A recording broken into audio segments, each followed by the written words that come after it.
este proceso. ¿Cómo interpreta usted el comunicado de Bueno, Estados Unidos?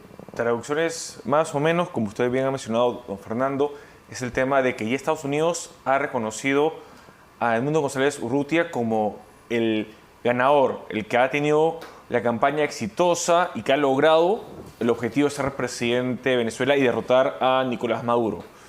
Esto es un espaldarazo, creo yo, a la posición peruana y de otros estados en cuanto a que hubo un fraude comprobado, un fraude que lamentablemente ha estado a espaldas de la voluntad popular de los ciudadanos venezolanos y que lo único que nos queda es, frente a una situación que se está viviendo en Venezuela, que el Estado peruano y otros países generen esa presión diplomática, esa presión internacional para que al final Nicolás Maduro deje la presidencia y el poder.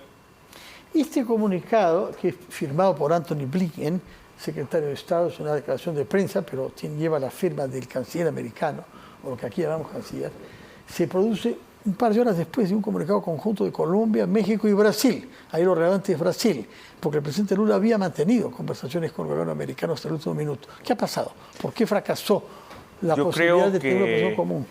Nicolás Maduro, al igual que todos sus allegados políticos y que lo sostienen en el poder en Venezuela, lo que tienen hoy por hoy es que si pierden el poder, su destino es la cárcel. No por nada hay que acordarnos de que Maduro y muchos miembros de la política actual venezolana están siendo buscados por diferentes delitos en diferentes estados, en Estados Unidos sobre todo. Hay inclusive lo que hay por su captura cierto dinero que se le ofrecería a quien logre la misma. Entonces Maduro sabe que si sale de su estado, si deja el poder, esto le va a significar la cárcel.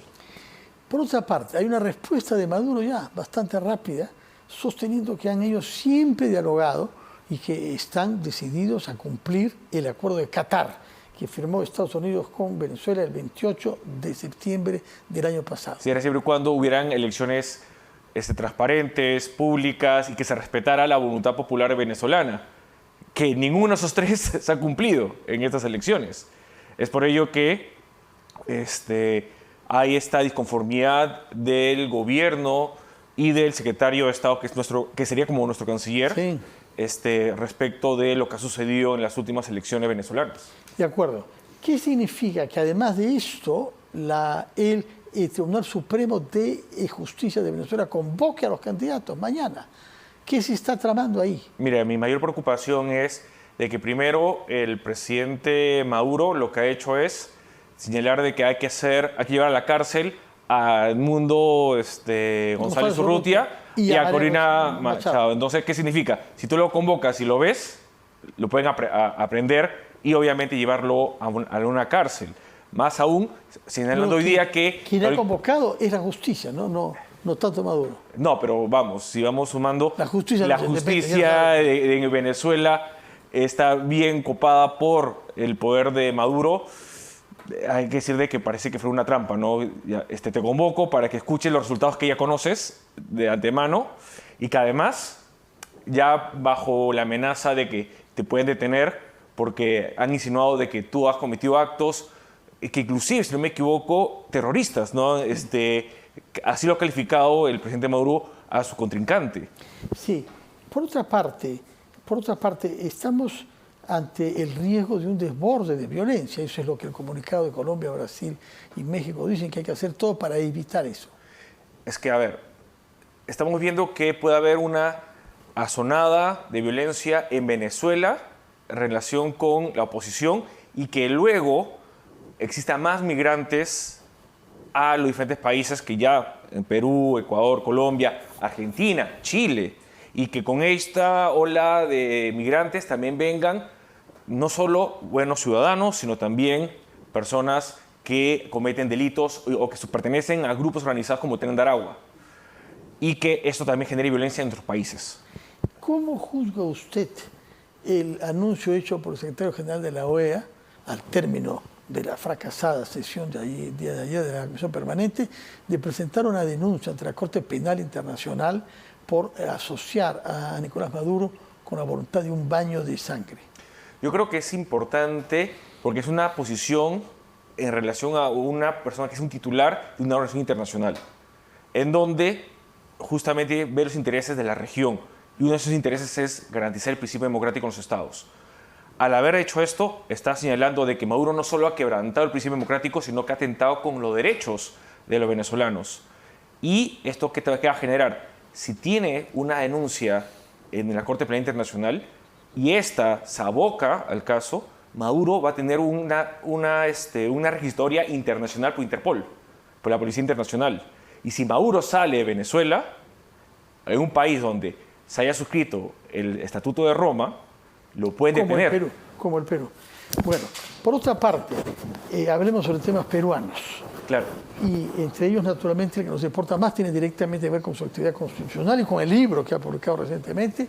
Vence el plazo esta noche para que el Ejecutivo se pronuncie sobre un proyecto de ley, una ley aprobada en primera instancia. Sí, una autógrafa. Sí, autógrafa sobre la prescripción de los crímenes de lesa humanidad. Su opinión sobre el tema. A ver, primero hay que señalar de que efectivamente, y coincido con lo que ha señalado en parte el defensor del pueblo, que nosotros hemos suscrito el Estatuto de Roma el 2002 y desde ahí tiene vigencia el Estatuto de Roma. Pero ya la Corte Interamericana de Derechos Humanos, al cual nosotros estamos adscritos mucho antes todavía, y ha señalado de que hay delitos tan graves contra los derechos humanos. Desde el 79, ¿no? Exactamente, Morales Bermúdez, sí. En el gobierno, fines del gobierno militar.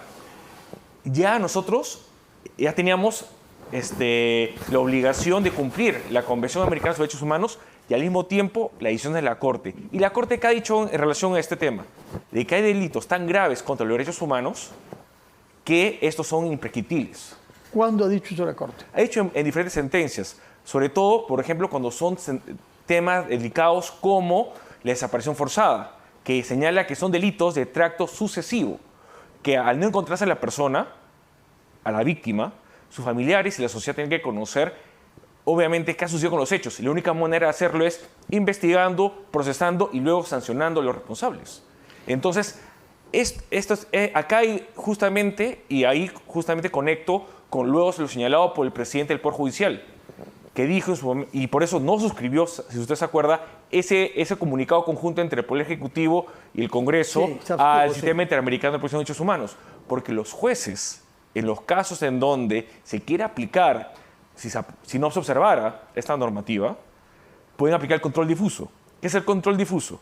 De que si hay una ley que contraviene normas constitucionales, esta ley, en ese caso, se inaplica. Y estando la Convención Americana sobre Derechos Humanos con rango de un Tratado Internacional de Derechos Humanos y rango constitucional, preferirían lo señalado por la Corte, lo señalado por la Convención respecto a esta ley, pero si no se observara. La parlamentaria ha planteado ya una tesis respecto de esa capacidad de ejercer un control difuso. Pero ahí estaría afectando primero la Constitución, que le da no una potestad, sino un deber a los jueces constitucionales de preferir la norma constitucional respecto de la norma legal. Bueno. Y ahí ellos no pueden involucrarse. Acuérdese del caso de la ley Soto, sí. La primera versión, porque luego hubo una versión mejorada para ellos, ¿no? En donde en un pleno del Poder Judicial se estableció que todos los jueces deben aplicar control difuso en ese caso. Hay otro plazo que vence mañana, no esta noche, no mañana, que tiene que ver con el concepto de crimen organizado y consecuencias de lo que se derivan de ahí, en realidad, sobre todo a propósito de los allanamientos. Es un tema que desborda más al tema penal, pero yo creo que usted tiene... No, claro que sí. Es como, a ver, el caso y el ejemplo más claro es, y vamos a temas que pasaron en los 90, ¿no? Es como si a Abimael Guzmán le hubiera tocado la puerta, Abimael, por si acaso, vamos a entrar a hacer allanamiento. Llame a su abogado. Y llame a su abogado. Listo. Ese es el ejemplo más claro. No se pudo haber hecho la captura del siglo del terrorista más sanguinario de nuestro país con esa norma. Y esto lo que podría pasar con, por ejemplo, organizaciones criminales como el Tren de Aragua, como los mineros ilegales y otros grandes delitos que lamentablemente, si no se tiene el factor sorpresa, todas las pruebas, inclusive los propios implicados, los presuntos delincuentes, podrían salir y escaparse. O sea, eso le parece aún más diáfano que el otro tema de crimen contra la humanidad. Exactamente. Que hay que observar esa ley e ir a un enfrentamiento eventual con el Congreso. Exactamente. Diría que si el Estado, primero el gobierno debería observarlo. Y si no lo observa, tendría que haber, por ejemplo, el Colegio de Abogados de Lima presentar una demanda de inconstitucionalidad contra esa norma. Muy bien. Vamos rápido porque tenemos dos temas que queremos hablar con usted. Claro. El primero es la decisión de la Fiscalía de la Nación de archivar la denuncia por genocidio que la señora Patricia Benavides, en su calidad de fiscal de la Nación, había presentado contra la presidenta Boluarte y más bien reforzar la denuncia por homicidio calificado. A ver, yo creo que acá también hay que tomarlo de dos momentos. El caso del genocidio se veía que su argumentación era muy débil y que más bien era una intentona de vendetta de Patricia Benavides y sus asesores contra la presidenta y su Consejo de Ministros. Eso hay que verlo y por eso que el fiscal Villena lo que ha visto es, bueno, hay tan poco sustento que vamos por donde sí hay un sustento donde se puede conectar los hechos con el delito, que es lo que ha señalado con homicidio calificado. Pero ¿cuál es el problema? Que ahí está la segunda dimensión de esta situación, que ya en el Congreso de la República se presentó una denuncia constitucional sobre la misma materia, homicidio, sobre el mismo tipo penal y contra los mismos personajes. Entonces, ¿qué va a suceder?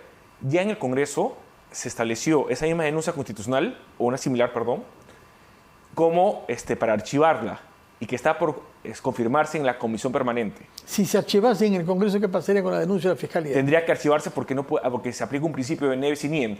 No se puede aplicar la misma, seguir, o sea, los mismos supuestos de hecho o el delito. O sea, estamos ante la posibilidad de que el Congreso una vez más blinde a la señora Boluarte. Que se archive ambos porque si se confirma en la permanente, esta denuncia tendría que seguir su mismo caso. Y eso significaría que se archivarían todas las investigaciones que están haciendo de los muertos que han habido. Hasta que acabe su protección constitucional, porque es una aforada, según el artículo 99 de la Constitución, hasta el 2031.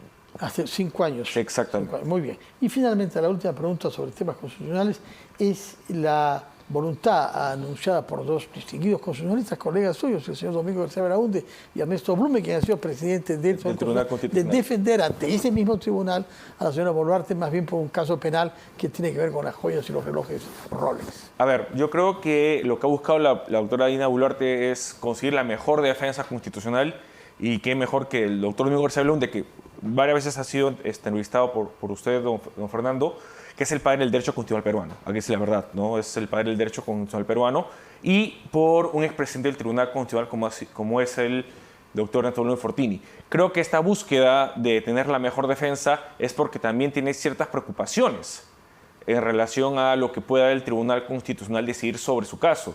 Y a partir de ello, lo que pueda también tener como consecuencia en el resto de casos que tiene, ya sea en el Congreso como en el fuero ordinario. Usted ha publicado un libro que ha producido un gran impacto en la comunidad jurídica. Explíquenos qué lo llevó a ese tema. A ver, cuando yo era presidente de la Subcomisión de Acusaciones Constitucionales, teníamos el gran problema que sucede también en la actualidad, que muchos ciudadanos quieren presentar denuncias constitucionales contra los altos funcionarios, pero que por errores en la presentación, en el contenido, en el sustento, pasan al archivo. Y siempre había la crítica de que no se daba una especie de capacitación o de explicación básica a los ciudadanos. Que se blindaban a las personas denunciadas. Exacto. Hemos visto numerosos casos recientemente, ¿no? Entonces la idea, ¿cuál es?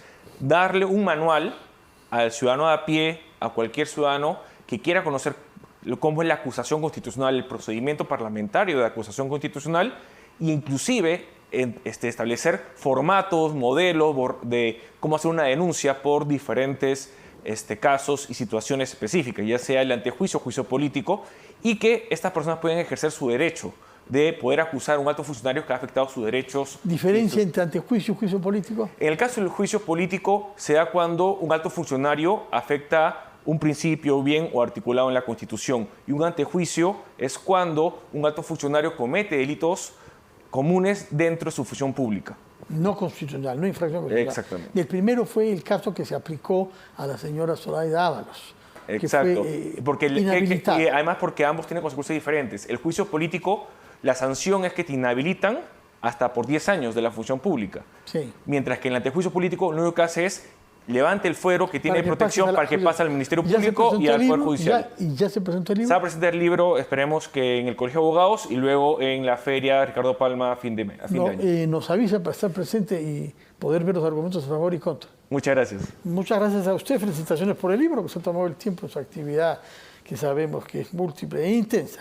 Luis Roel Alba, constitucionalista, autor de este libro, nos ha explicado con mucha claridad y persona que nos ha aclarado sobre 4 temas constitucionales que están en juego esta misma medianoche sobre crímenes contra la humanidad y su prescripción, otros mañana sobre crimen organizado, pero también el tema venezolano, que es de gran complejidad, así como el proceso ante el Tribunal Constitucional de la presidenta Boluarte por razones penales vinculadas a su posesión de joyas cuyo origen debe explicar. Muchas gracias y muy buenas noches. Vamos a hacer una pausa y vamos a hablar sobre el tema